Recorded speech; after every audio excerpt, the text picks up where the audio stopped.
Hello everyone and welcome to this Green Party Trade Union Group event. My name is Matthew and I am currently the chair of the Green Party Trade Union Group.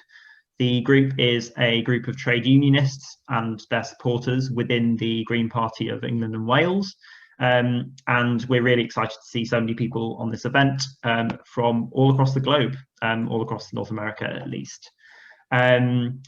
I'm really excited for this event, which we've co-organised with the Allegheny County Green Party. It's been fantastic speaking to them, and I'm really excited to link up our respective organisations. I always think that it's really important to recognise that our movement is international and to draw on the various sort of pools of experience that we all have. It's a really edifying and important thing for us to do. And so I'm really happy that so many people are going to be able to take part. I can see that speaking, yeah. Before I go on, I just want to do a couple of housekeeping things. One of them is that if you're not speaking, please do try and keep yourself muted. I will mute people if we're getting some noise from your mic, but it's always easiest if you just do it yourself. So yeah, try and make sure it's a good experience for everyone. The other important thing is that we are recording this event to the cloud because we hope to be able to make it available to people who weren't able to attend on the day. If you don't want to sort of risk your face or your name appearing in the video that precedes, make sure to change your name. You can always keep your camera off, and then there's no risk of that. The other thing that we're going to be doing in this event is once our two speakers have spoken to us, we're going to be allowing questions. So if you do have any questions, please do send them to me in the chat. I'll then collect them, and then I'll be able to call out to the floor and invite people to ask their questions, so we can get a bit of a discussion going. You should be able to direct them to me, and I've got questions here in my Zoom name, so you should be able to find me nice and easily. I think that's pretty much everything I had to mention. So I'm not going to waste any more of your time, and I'm going to pass over to our two guest speakers, Ed Gristar and Sean Domenico, who are both from Pittsburgh, both unionists or trade unionists in the British Parliament, and both also Green Party activists and campaigners. So I'm going to pass over to Ed first.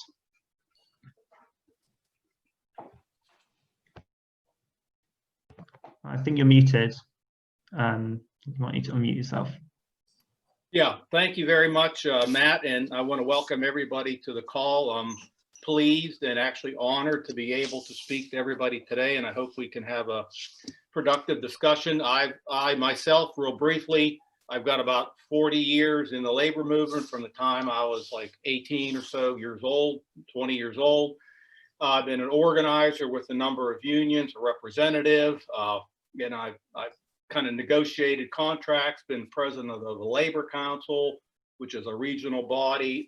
I ran for office. And I want to just start off with, I hope we could have some questions. I have this poster, and I think my 5 minutes or 10 minutes is essentially answering or attempting to create a discussion around this theme.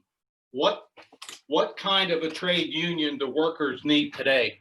And in the subject matter obviously is great, and it can't be done in 5 or 10 minutes, but hopefully the gist of what I would like to convey is that the overall working class in the US is unorganized, but they're still workers. There's maybe 10 or 12% of the people that are in a union.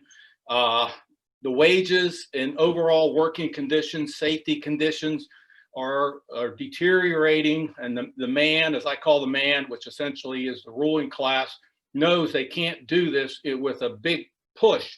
But over the years, the real wages, the healthcare conditions, safety and health on the job is all going backwards. We haven't really had any fundamental progress for overall workers in decades. Everything is on a defensive struggle instead of the offensive, whereas people trying to get things moving ahead. So we have less than 12% organized. And why is that? Why can it be And how can it be? And why isn't this ever discussed inside the union movement? And what is that question? What type of union leaderships run the unions? Who are being elected to the presidents of the unions, the officers of the unions? And for better or worse, we would call it, or I would call it, there's a choice. It's business unionism or it's struggle unionism. And what do I mean by that? I mean that if you take the idea that we need a Green New Deal, we need massive infrastructure, we need climate change policies, we need all of these things that everybody here on this call recognizes, yet many of the people in the labor movement don't address those issues. And the question is, why is it? And we would say, or I would say, that it's fundamentally because they are simply tied to the ideology of their employer. So if their employer, like for instance, in Western Pennsylvania, we just had a local election where there was a Black woman running and she was opposed to fracking. She was already an incumbent. The labor movement, essentially, almost all the unions were against her. She won overwhelmingly. But as far as how the workers in those unions, how the leadership addresses the policies, they have no independent analysis of what is facing them. Another example is today in the United Steelworkers Union, where they actually, in reality, many of their political positions were synonymous and kind of like compliant with Trump. And they would say we need to attack foreign imports. It's the Chinese workers that are our enemy. 25, 30 years ago, it was the Japanese workers. It's never the corporations that are the enemy. So because they're tied to that, when the jobs and the steel mills were shut down, whenever everything was collapsing here 25 and 30 years ago, the unions had no independent thinking. Well, maybe we should have an infrastructure program. Maybe we should tax the rich to provide tax revenues. Instead, they just continually accepted the ideas of their Democratic Party operatives.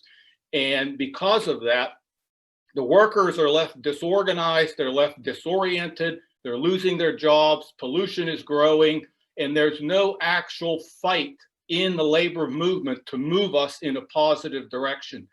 And I can then go back and say, that's the question is, well, what kind of a union would there exist, or what kind of a trade union movement should we have?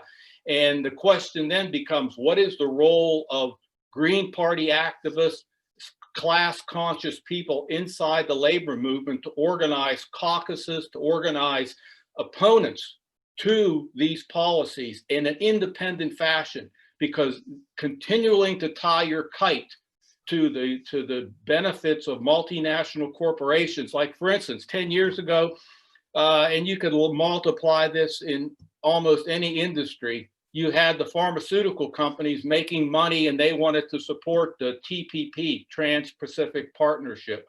You had some unions that literally aligned themselves with the pharmaceutical companies and said, yeah, it's okay. We should, because we have 5 jobs or 10 jobs or whatever number of jobs inside the pharmaceutical industries. So therefore, no matter what their policies are, we should support them because they support union jobs. And of course, that is contrary. And then you can take the healthcare industry today.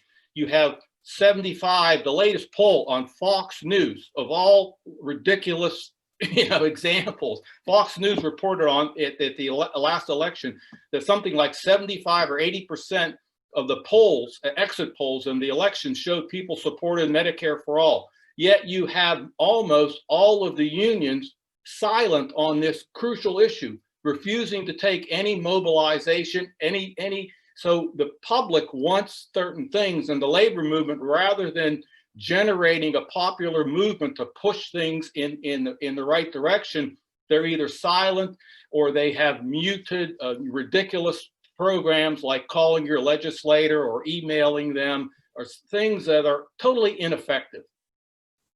And with public needs collapsing, with pollution growing, and in Pennsylvania, it's sad to say that literally the last election, Trump Trump barely won Pennsylvania among union members, yet this year, Trump actually won union members, which is a disgrace.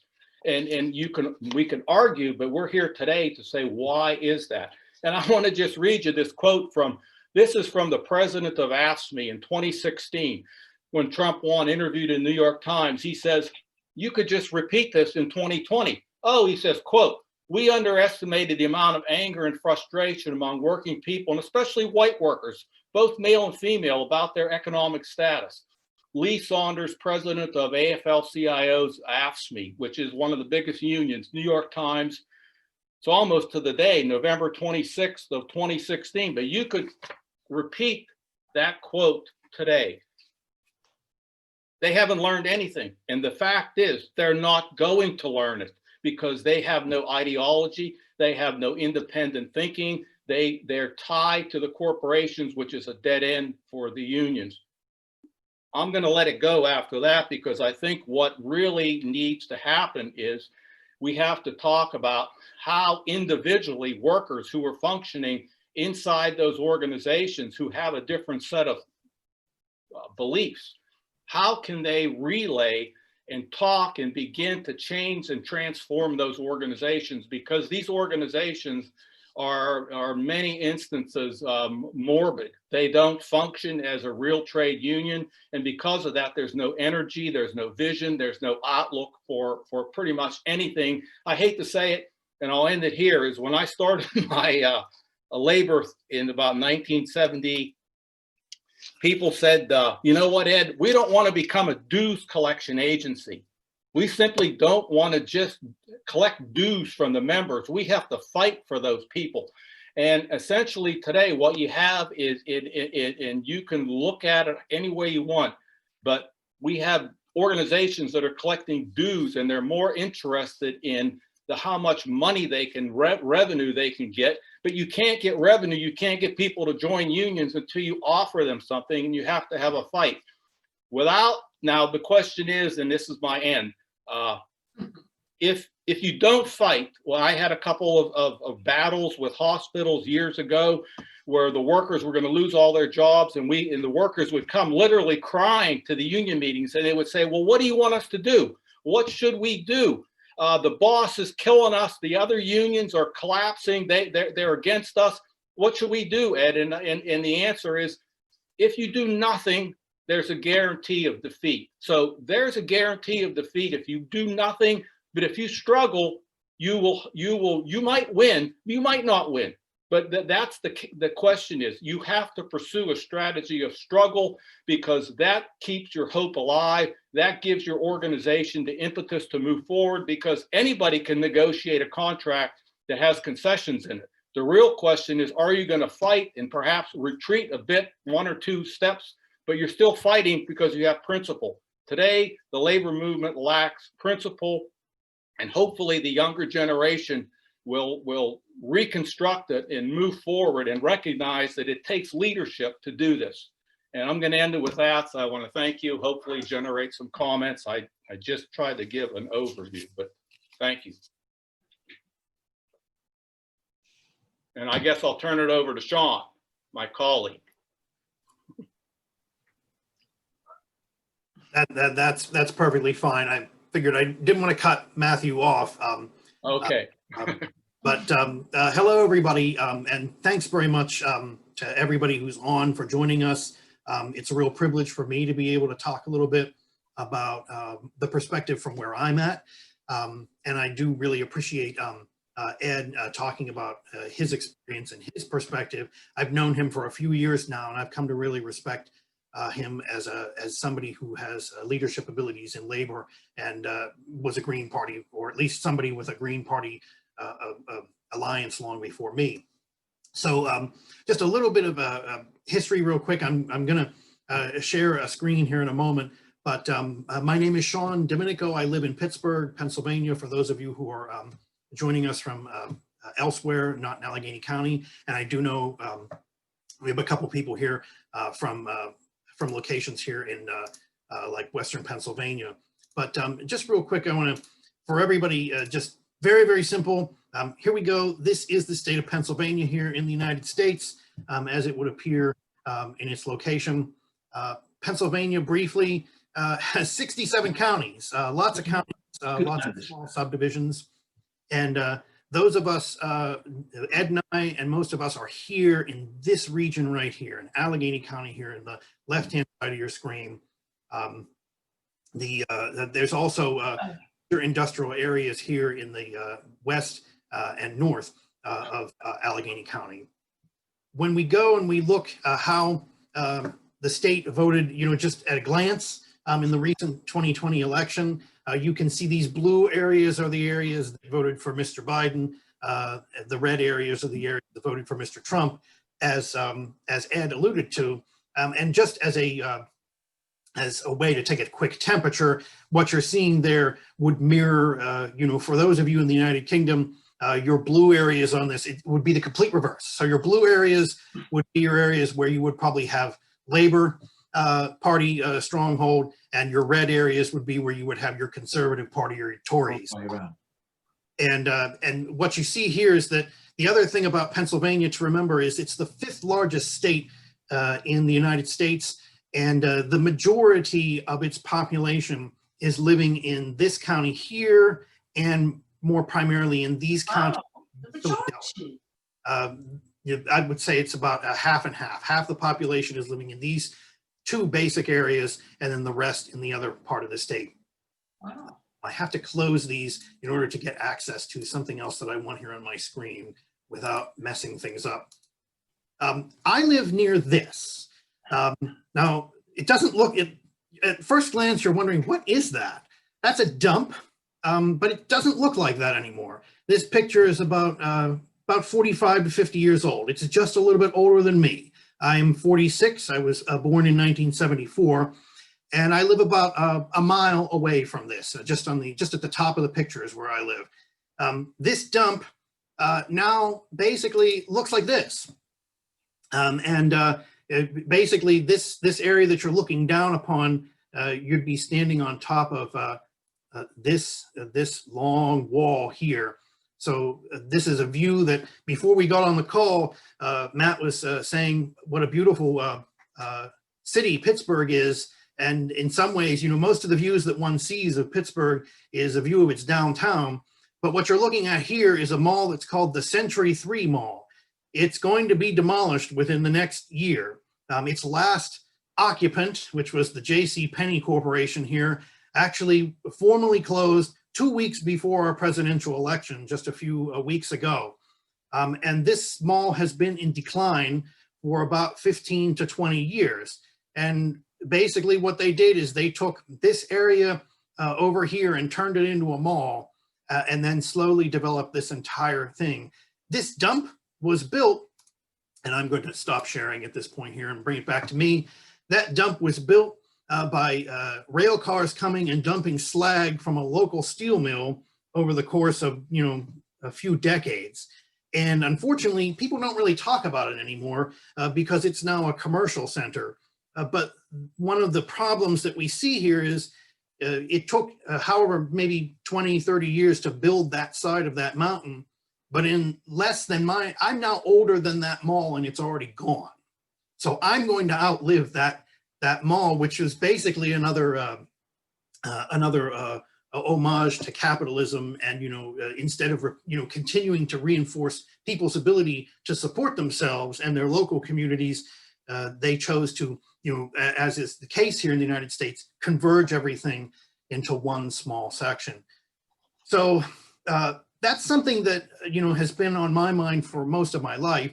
But for me, I'm just going to give you a small, brief tour of the past 10 years, because that's really where most of my activism started. I don't have a real formal education. I was mostly a member of the Democratic Party until 2001, when I switched over to become a Green Party member, and that happened following the 2000 election here, the presidential election.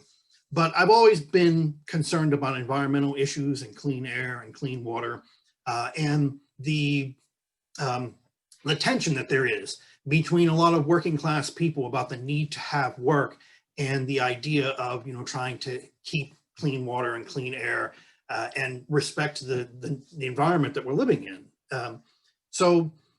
In 2010, I had been unemployed for about a year and a half. I lost a job with the Starbucks Corporation, and I applied at the unemployment department. This was in the middle of the Great Recession, which affected, pretty much the entire world. And at that time, I started working in unemployment. I became an employee of the Commonwealth. And at the same time, I was able to join my first labor union, which was Service Employees International Union. And in the state of Pennsylvania, its primary public sector arm is called Local 668. SEIU is an international union, mostly represents service employees all across the world. But in the state of Pennsylvania, it has 4 arms, one arm for building janitors, one arm for hospital workers and nurses, another arm for mostly technical workers, like those that would be, serving lunches or cleaning uniforms, doing laundry work. And then there's the public sector side.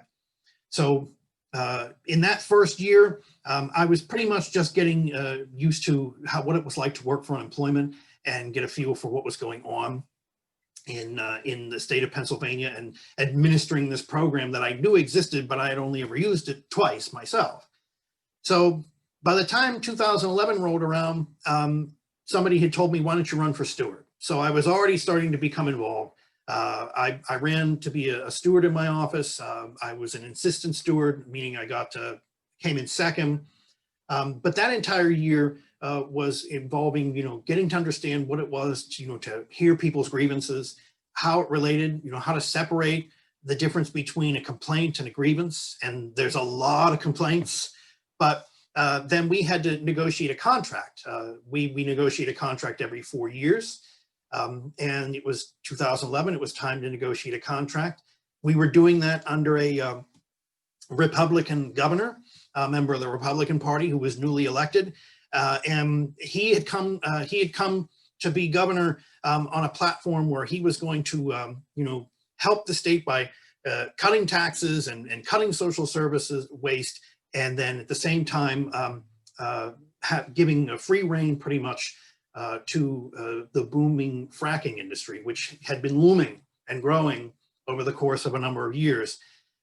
The problem is that during the next few years, I would go through a period where I would have to run for a steward a few more times. I would become a chief steward, become even more involved in people's daily issues in the shop floor. I also, in 2014, I ran to be what's called a work committee representative. Those of you in the United Kingdom are probably more familiar with that, but here it's not as common in some of our unions, because there's a lot more difference between the tops and the union officials and the people working. Some of the locals are pretty small here, but in Pennsylvania, for us, our union, we have work committee members in every office and meet and talk about people's issues. And I started to understand how to use that tool. That was where I first began to realize that it was important to understand how to connect the issues that people were having every day in their daily work, and try and begin to see if they were making the connection beyond their own lives and beyond their own 4 walls. And at times it was good to see that they did, but the question was, how much time were they going to have to be able to deal with it? There was a significant portion of people who were more interested in having somebody represent them as a business union person. They wanted to bring you their issue, and they wanted you to deal with it, and then they wanted to move on with their life. That was a revelation for me, and it came on slowly. At first, I thought I could deal with issues, but it took a couple years before I realized that this was going to be a long-term project.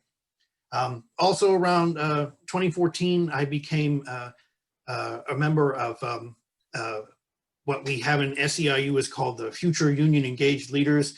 It was a new committee for workers under 40, and it was a recognition by our union, alongside a lot of other labor unions, that they needed to begin to develop the next generation of workers and try and bridge the gap between the wisdom and the perspective that the older workers had, and also the energy and the direction that the younger workers had, because both sides have good facets that we want to, meld together, but each side also has entrenched, goals and desires that can sometimes conflict. And the biggest example for older workers that I'm now starting to move into is, the concern for a pension. Younger workers want that, but it's a longer goal, whereas for older workers, it's immediately in front of them. At the same time around there, I've started to get involved in politics for the union. And that's where I started to brush up against my Green Party involvement. 2014, it was time for another gubernatorial election. And this governor who had cut social services and had, endorsed fracking, basically, in a complete open game, was up for re-election. And our union picked another candidate for the Democratic Party, which basically, again, for those in the United Kingdom, be the Labour Party. And I had to go out and work on that campaign. It was a good campaign, but I also got to see how Labour ran their campaigns and kept them separate from the Democratic Party, but ran very similarly as far as some of the concepts. The key thing that I took away from that I still think is good is that labor unions tend to run programs around issues. While they do endorse candidates, they stick with issues, and especially for public sector workers in the United States and the state of Pennsylvania, public sector workers have to stay strictly on issues because any cleavage too close to party politics violates policies that have been passed that are, in essence, they are restrictions on free speech, but those restrictions go back a long way. They go all the way back to the New Deal era here in the late 30s, when there were problems that unfortunately more conservative members of the country decided to restrict that speech. That's a long-standing debate. It could take a whole nother day to talk about that. But ultimately, as we got through 2016 and 2017, I also had to deal with problems in the work that I do on employment. And to wrap this all up, we had to deal with trying to maintain our funding. And I began to work more closely on trade claims, and I began to understand how the Trade Act was being used. We have a Trade Act here from 1974 that was also a function of GATT and the work that came out of Bretton Woods in the 1940s, and seeing how it was supposed to work and the good that it can do for a small number of people, but what it's actually doing opened my eyes to the fact that eco-socialism is more important than just simple, environmental work. There has to be a combination on the left between socialists, communists, labor, other, Green Party members, other smaller parties. They need to come together and compare ideas, because the things that Ed's talking about, and then I think a lot of you are probably going to want to talk with us about, are key. We have to bring workers together in order to talk about what issues there are for them in their communities and build those coalitions again. I've seen the trouble that we can have with when the leaders go down certain roads and they stray too far from what's really important to people. And if we don't do that in the near future, we risk leaving that void open for people with goals that are really going to only make things a lot worse. So with that, I'm going to end so that we can move on to discussion time, answer some questions, and I'll throw it back to your host, Matthew. Thanks very much, Sean, and thanks so much, Ed, as well. That was fascinating, and I know that I personally have lots of questions. Unfortunately, I'm only the host, so I think I should probably leave some room for other people's questions as well. And we've had some great ones come through, but if you do have any more questions, now you've heard both our speakers and you can allow their ideas to percolate, do send them through to me in the chat, and I'll do my best to keep an eye on the chat while we're going ahead. So one of the first questions that I wanted to throw back to you both, I think maybe just to sort of give some more context, is this one. It's from Martin Francis. Martin says, I was in the States in the mid-1980s and I attended a demonstration organised by steelworkers in Pittsburgh and visited various Rust Belt cities. And Martin wants to know if you could give some more context on how those struggles developed and what happened to the workers affected, and basically how did Pittsburgh develop as a industrial and become a sort of post-industrial city. So I'll pass back to Ed first, if you have any thoughts on that. Okay, well, I actually, when I was 18 years old, I lived in Lindora, Pennsylvania, which is about 30 miles north of Pittsburgh. It was situated in a little town of Eastern European immigrants. On the one side was a steel mill of about 5,000. On the other side, literally a mile away, was the world's largest railroad manufacturing plant, Pullman Standard, which is now shut down.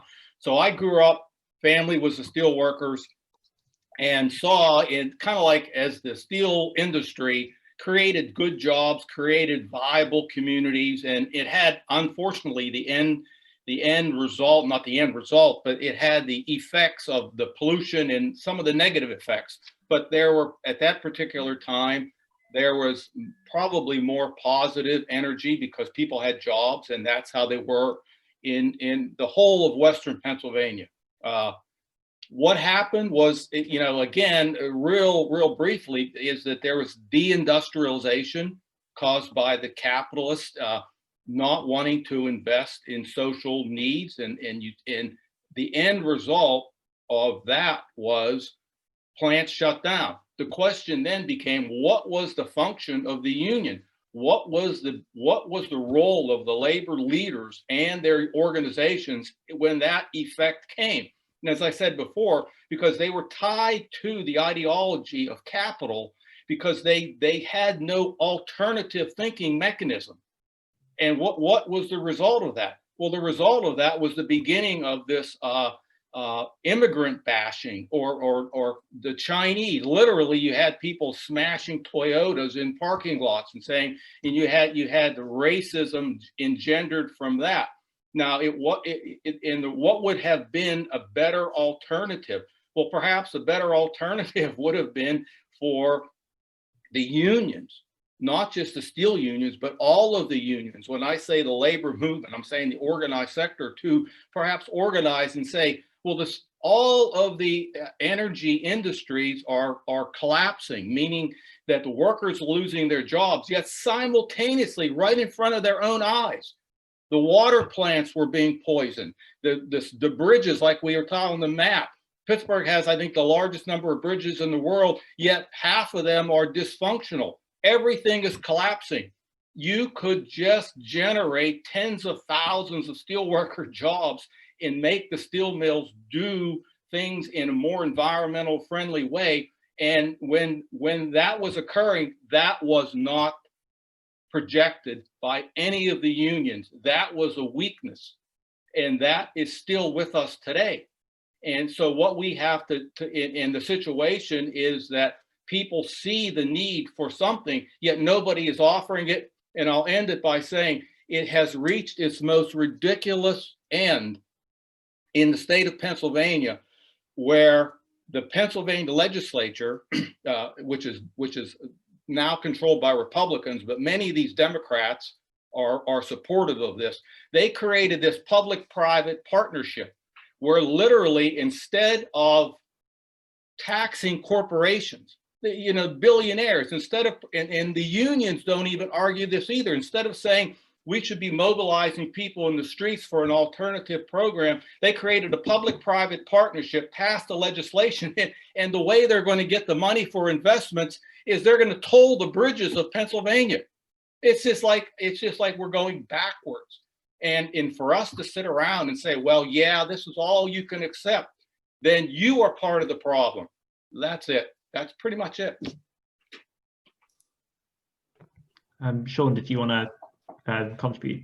Just very briefly to tag on to that, and I think there's a common theme that probably everyone on here recognizes. The location where I work at, I'm on leave right now. I'm working for my union for a few weeks, but when I normally go to work, the location where I work at sits on the site, a former site of a mill. Here along the Youghiogheny River is one of the rivers that feeds into the Ohio River. That's the confluence of rivers that Pittsburgh is famous for. And that river valley, I'm sorry, I said Youghiogheny. The Youghiogheny is the one that feeds into the Monongahela, excuse me.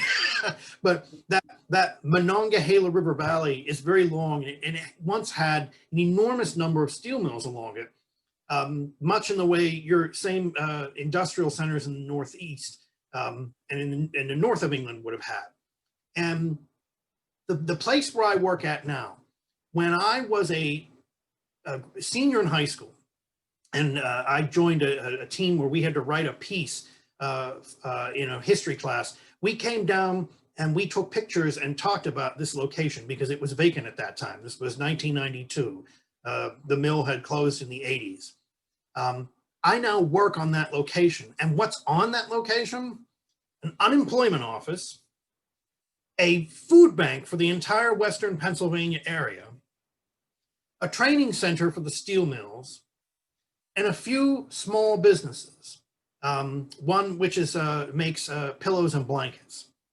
So the amount of jobs that were once there has been cut significantly. And I would ask everybody, to think about, do you have this same phenomenon where you live? Because this has been repeated all along this river valley. On the other side of the river, the next town down, they have a very similar space. The only problem is that space was redeveloped and it is essentially empty. It's had a few things in it over the years, but for the most part, it's empty.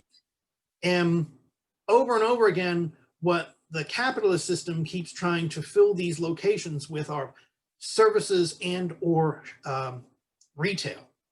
And unfortunately, those things can only exist if you actually have something on the other end functioning to make it. So if you just feed that system that says, you know what, there are going to be a few people at the top who make the decision, and if we finally give up on deciding how we can clean the air, how we can do this, environmentally sensibly and responsibly, and respond to the people in the community that live here, if they decide, we're just going to give up on that, we're going to go somewhere else where no one's going to care, or where the people are even weaker than they are here, this problem is going to replicate, and that's what's happening around the world. That's why this is both important at the local level, but at the international level. Brilliant, and thanks so much for that. I'm going to move swiftly on to another couple of questions. I'm going to bundle them together because I think they fit really nicely and get to the heart of some of these questions really well. So one of those questions is from Chris Jarvis, and Chris asks, how do we strategically organize within unions that represent workers in extractive industries? So, it could be aviation, the fossil fuel industry, similarly sort of ecologically damaging industries, to shift their campaigning away from trying to sort of defend and expand those industries and towards demanding good jobs in the kind of industries that we need to combat climate change. And so that's one. And the other, I guess, on the flip side, Tom Pitsey has asked, how can, he explains that his trade union, the GMB in the UK, has often lobbied for the fracking industry, nuclear weapons manufacture, and so on. And often this causes a rift between Green Party members and trade unions which organise behind those damaging industries. So I suppose there are two questions. How can we make sure that we can campaign within unions to drive them away from those damaging industries, and also how can we try and persuade Green Party members and environmentalists that what we need to be doing is transforming those trade unions rather than abandoning them completely. So sorry, that was quite a long winding question, but I hope it makes sense. Should we take it in the same order as as before, or yeah? Yeah, can I just real quick, I think abandoning the trade union movement will mean the abandonment of the Green Party and the death of the Green Party. So unless you link your interest to labor and jobs and people's everyday livelihood, it's almost like I tell people today, well, what the hell is the purpose of electing a Democratic majority in Congress if they don't do a goddamn thing? If they just sit around and have the same policies as the Republicans? The purpose of the trade union movement and the purpose of the Green Party is to create a new paradigm, to push things in the direction of working people. So the first thing is you don't take any steps backward. You get your facts together and you realize that this is an ideological struggle, that you have to think. But before you think, you got to read, you got to study, you got to debate, you got to discuss, so that you have your arguments together. All the issues that we're talking about, whether it's climate change, like in Pennsylvania, they said, oh, fracking, they kept on saying, fracking is the big issue. Fracking is going to destroy jobs. Yet all the polls show that fracking is a neutral issue. Half the people support it, roughly half don't. So the idea, remember, the media is going to create the conditions to poison the atmosphere. And that, what we have to do is be the antidote to that. So you got to have a position that you understand is correct. And when I say correct, you just mean to go. I'll give you an example. 1985, president of the International Association of Machinists in the United States, William Wimpesinger, he had a book out that detailed, and his union is the biggest employer of the military industrial complex. Okay, what was his book? Which you talk about creating a firestorm. It was about why the continued reliance on defense spending is a loser. It's a dead end, because it's all related to high technology jobs. There's going to be less and less jobs, and not only on the jobs, but then he got into the idea of the moral and the issue about war. So we can't assume that because you have people that are backward, that somehow they're always going to be backward. That's only because and this is the danger, what you can see going on in today's Democratic Party. They're writing off the working class as if all the people that voted for Trump are some kind of dead wood, confused. And I go back to tell you that 30 or 40 years ago, I was in Western Pennsylvania, working in Sean's union, working with the unions. There were many Democrats. In fact, like when I was the president of my Central Labor Council in the 1980s and 1990s, we had numerous people from Central America who were victims of US imperialism. They would come and we would take them to tiny little towns in Western Pennsylvania, and they would speak and people would stand up and cheer them because we were able to show them the concrete connections. And today, it's as if that whole segment is lost. We can't let that happen. It's there, but it's going to take work, and that's the role of leadership. And when Sean, I would take one issue with Sean when he says labor campaigns on issues. That's true. But the unfortunate fact is most of the issues that labor campaigns on aren't their issues. They're just fake little issues that the Democrats told them this is what's acceptable. Why wouldn't labor campaign on Medicare for all? 78% of the people want it, yet they never campaigned, you know? So what we have to realize is we need an independent analysis of our own and realize that it has popular support and push it. It's a long-term struggle, but if you don't do it now, it's lights out. Sean, do you want to come in? I just want to say I don't take issue with that. I think that's exactly right. You know, in my union, a great many of us were very enthusiastic about the candidacy of Bernie Sanders in both 2016 and 2020. And I would talk about Medicare for all because it's the easiest topic to deal with at the moment, because it is the one that is the most broadly popular. When you start moving beyond that, it starts to get harder. It's not immediately, and it's not impossible, but it does start to get harder. That topic is very, very simple. And yet it still is very difficult to get leaders in the union to embrace it. You know, that some will talk about it, but across we have what's called a labor council, and our state is, and the entire country is split up into regions where the different unions come together and they talk to one another and they work together. And different unions can choose to participate in it or not, and some choose not to do so. I've been a delegate to my local labor council for a few years now, and when I go, I try to talk about the things that our union cares for, but we tend to be seen as one of the more left-wing troublemakers, because there are unions in there that are very actively engaged in continuing the usage of fossil fuels. That's going to be a real difficult problem. The place where I think for me, the place where I think the rubber is going to meet the road is in the neighborhoods, talking to people, because ultimately at some point, if your well is poisoned, or the air is dirty, or you just don't seem to be seeing the economic benefit. Meanwhile, you're wondering why somebody wants to come and privatize the water system, why that's even being talked about. Those are the individuals that are going to be open to this. But if the parties don't talk about it, it's just going to be seen as, well, that's just somebody else's problem.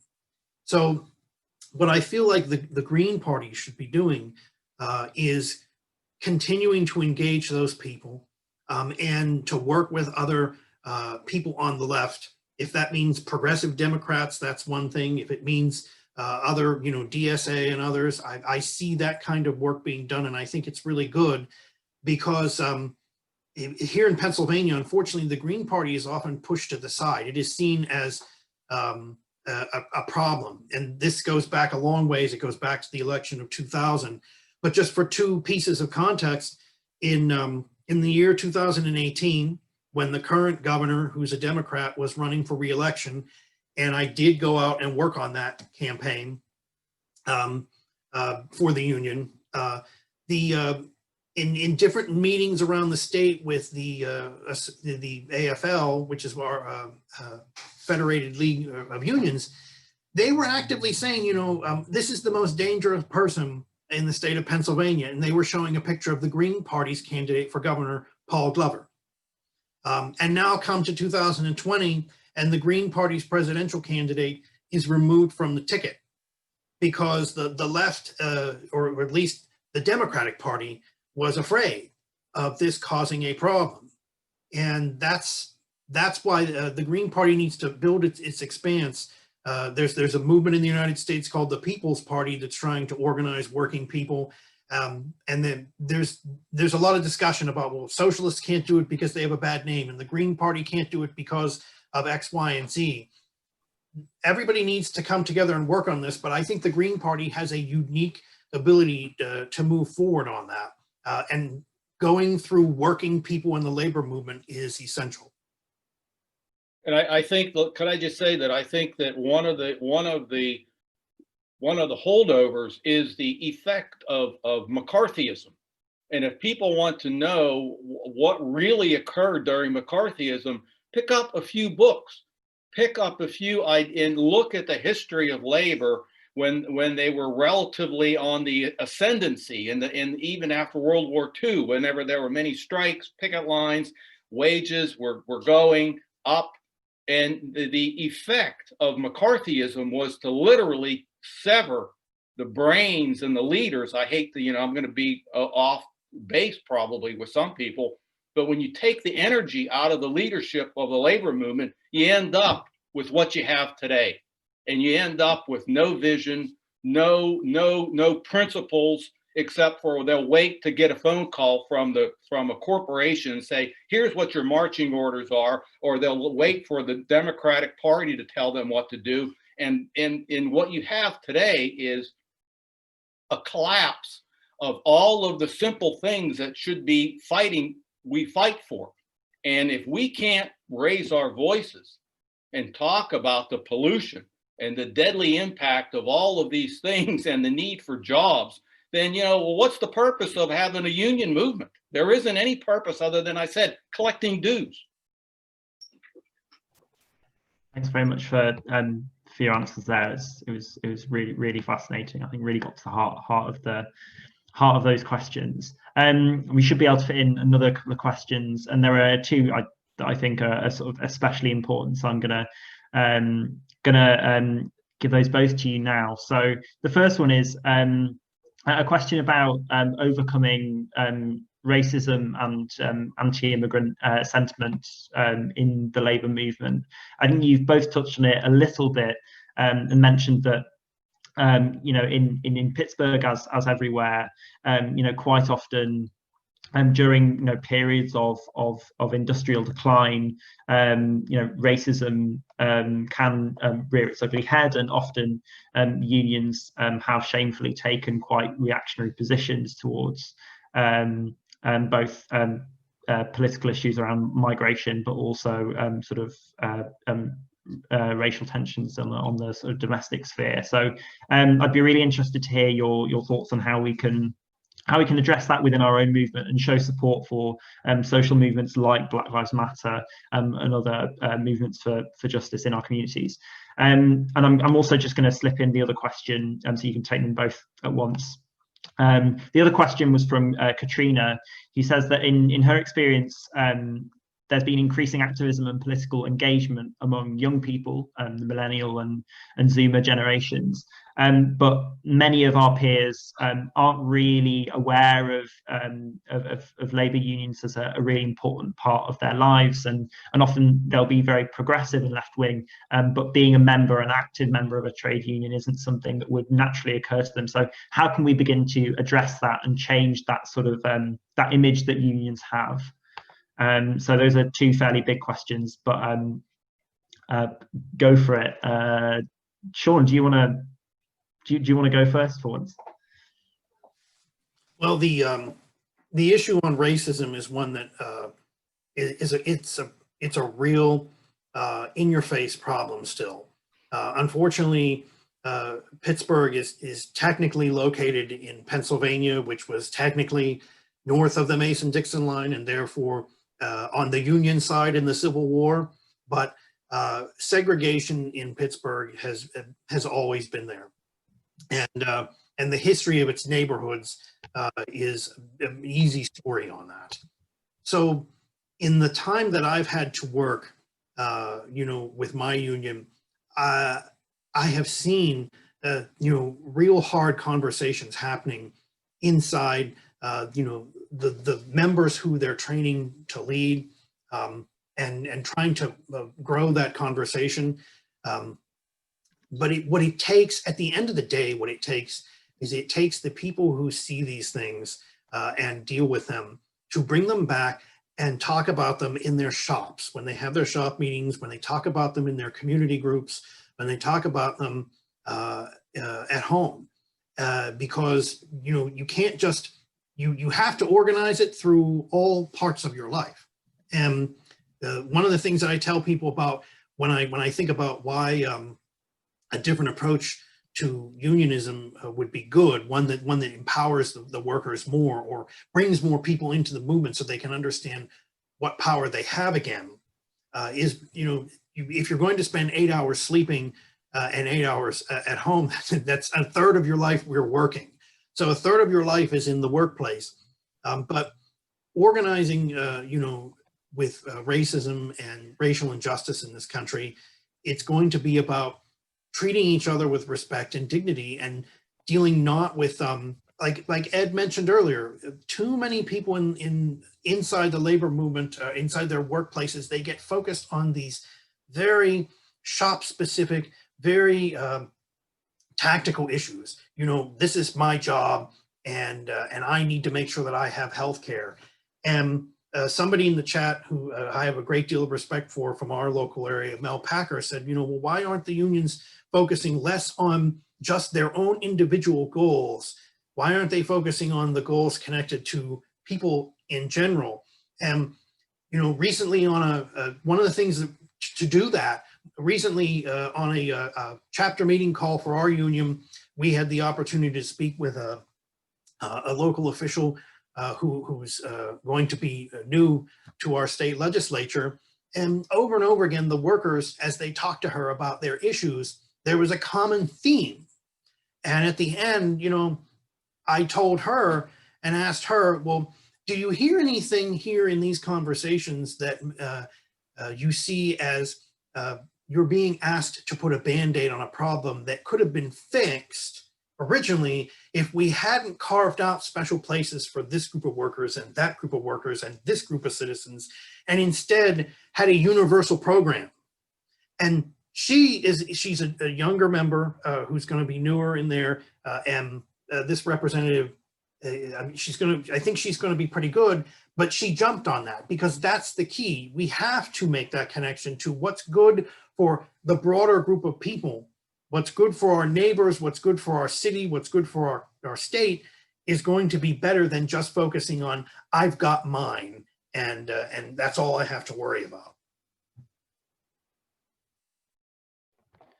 Ed, do you want to come in? Yes, I mean, I think I could remember, again, back when I was the Labor Council president, that was like, let's say it was around 20 years ago, 25 years ago, we had the KKK was active in one of the counties.